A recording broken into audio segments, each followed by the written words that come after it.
দাদুর ড্রয়ারে একটা বন্ধ পকেট ঘড়ি আছে, বহুদিন হলো, তার আমলে, প্রাচীন গন্ধ।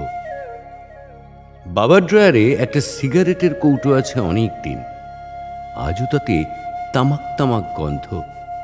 আমি যত্ন করে রেখে দিয়েছি। আমার এমন কিছুই নেই যাতে কেউ আমায় মনে রাখবে। আমার একটা শ্যাম পার্ক ছিল, সেখানে ছিল পদপিষ্ট ঘাসের গন্ধ। আমার একটা শ্যামবাজার ছিল, শরতের ভোরবেলায় মল্লিক বাড়ির পাঁচিলের পাশে রাস্তায় পড়ে থাকা শিউলি ফুল দেখেছি। আমি রোজ সেখান থেকে বাসন্তী রং কুড়োতাম। এসব আমার শহরের স্মৃতি কথা, আমার স্মৃতির শহর কথা, আমার ছোটবেলার কলকাতা।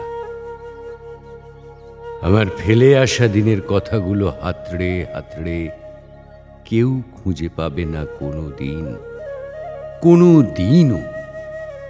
কারণ এসব সযত্নে রেখে দেবার মতো আমার নিজস্ব কোনো ড্রয়ার নেই।